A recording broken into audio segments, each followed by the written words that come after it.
Baik anak-anak, Assalamualaikum warahmatullahi wabarakatuh. Anak-anak, tolong baca doa dulu. Terima kasih. Ini hadir semua ya. Ya, untuk kali ini, pertemuan kali ini Bapak Guru akan menjelaskan tentang sholat. Apa saja berikut ini, yaitu definisi sholat, pengertian sholat, ketentuan sholat, syarat wajib sholat, rukun sholat, hal yang membatalkan sholat juga sunnah dalam sholat. Baik, mari kita bahas bersama. Sholat itu gerakan dan bacaan yang diawali takbiratul ihram dan diakhiri dengan salam. Jadi di dalam sholat itu ada beberapa gerakan, dan juga ada bacaan-bacaannya. Tentunya gerakan-gerakannya tersebut harus memenuhi aturan-aturannya, dan bacaan-bacaan tersebut juga harus memenuhi aturan-aturannya. Dan sudah ditentukan bacaan apa saja, sudah ditentukan di dalam gerakan dan bacaan tersebut. Itu anak-anak. Jadi tujuan dalam pembelajaran ini adalah bagaimana kita harus faham apa itu sholat, faham kapan waktunya sholat, faham siapa saja yang wajib sholat, faham ketentuan-ketentuannya sholat, siapa yang wajib, siapa yang tidak boleh, yang membatalkan, yang juga sunnah dalam sholat itu. Oke, ini keutamaan sholat dulu ya.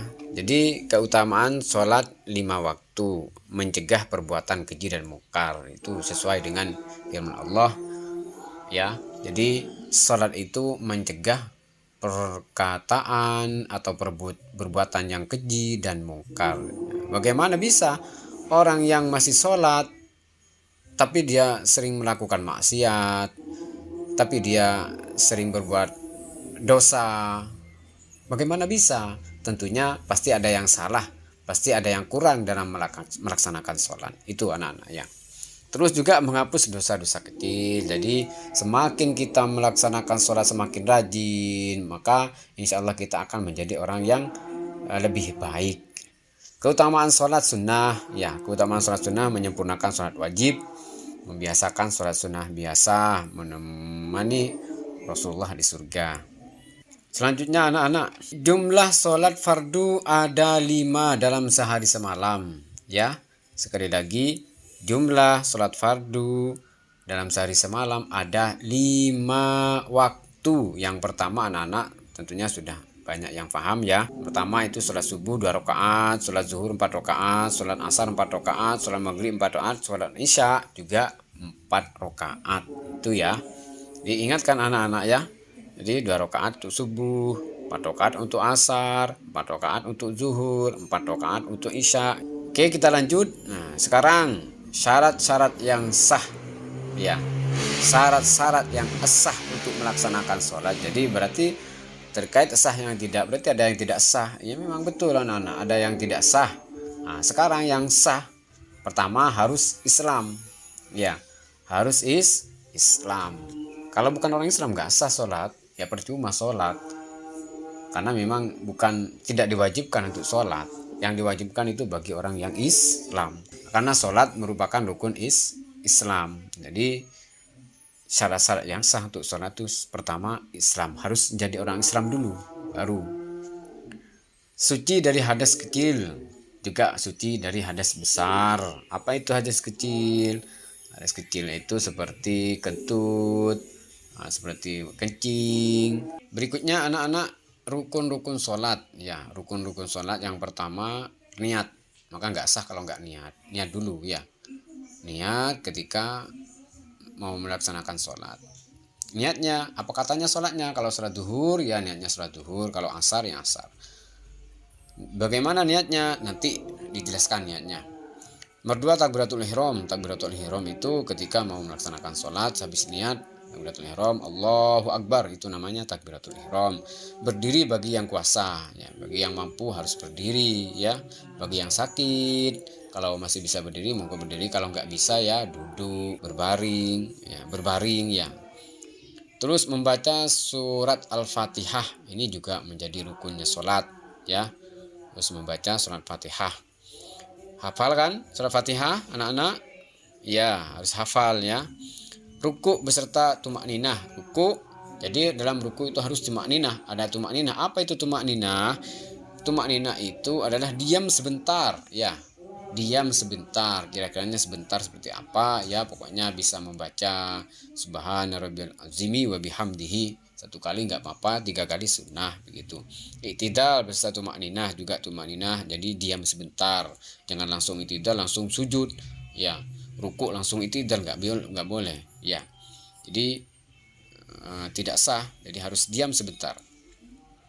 Sujud 2 kali beserta tumak ninah ya, sujud 2 kali, duduk antara 2 sujudan itu, terus duduk tahiyat akhir itu membaca sholawat, membaca tasyahud akhir, membaca salam, tertib itu rukun sholat, jadi harus tertib.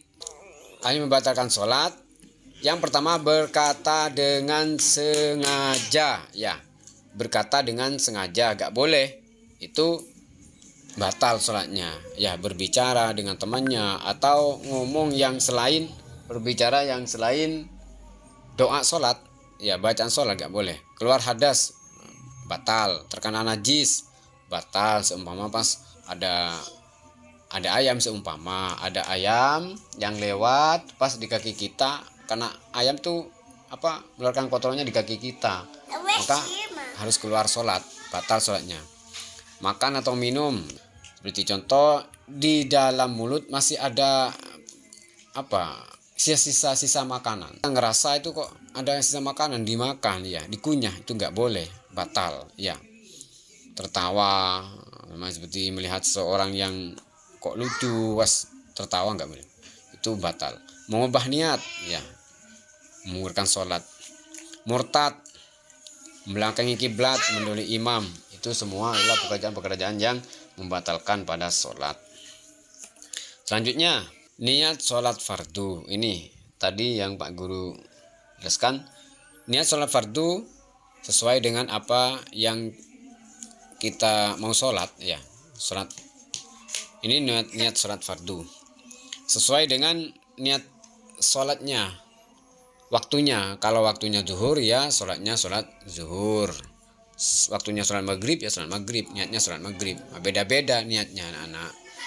Niatnya bagaimana kalau zuhur, niatnya bagaimana kalau asar, itu beda-beda ya. Coba sekarang kita praktekkan cara melafalkan niat sholat zuhur. Sholli fardhu dhuhri arba'a raka'atin mustaqbilal kiblati adaan. Nah, ini kalau menjadi makmum bilangnya adaan makmuman. Nah, kalau kita menjadi imam maka dibaca imaman, makmuman jangan dibaca, cukup baca imaman saja. Usolli fardhu dhuhri arba'a raka'atin mustaqbilal kiblati adaan imaman lillahi ta'ala. Nah, itu kalau menjadi imam. Kalau tidak menjadi makmum dan tidak menjadi imam, artinya kita sholat sendirian anak-anak, berarti kita tidak usah menyebutkan makmuman dan tidak usah menyebutkan imaman. Bagaimana Pak? Nah, bacanya usolli fardhu dhuhri arba'a raka'atin mustaqbilal kiblati adaan lillahi ta'ala. Jadi tanpa menyebut makmuman dan tanpa menyebut imaman. Itu kalau kita sholat sendirian. Paham anak-anak? Baik, sini ada yang mau ditanyakan? Oke, kalau nggak ada, ini nanti anak-anak ada latihan soal ya, jelaskan pengertian sholat, berapa jumlah rakaat sholat subuh, sebutkan 2 hal yang membatalkan sholat, sebutkan 2 rukun sholat, siapakah yang wajib melaksanakan sholat. Ini semuanya sudah saya jelaskan tadi, maka anak-anak harus bisa mengerjakan ini. Paham ya anak-anak? Oke. Ya, mungkin sampai di sini perjumpaan kita. Mudah-mudahan apa yang Pak Guru jelaskan bermanfaat dan barokah.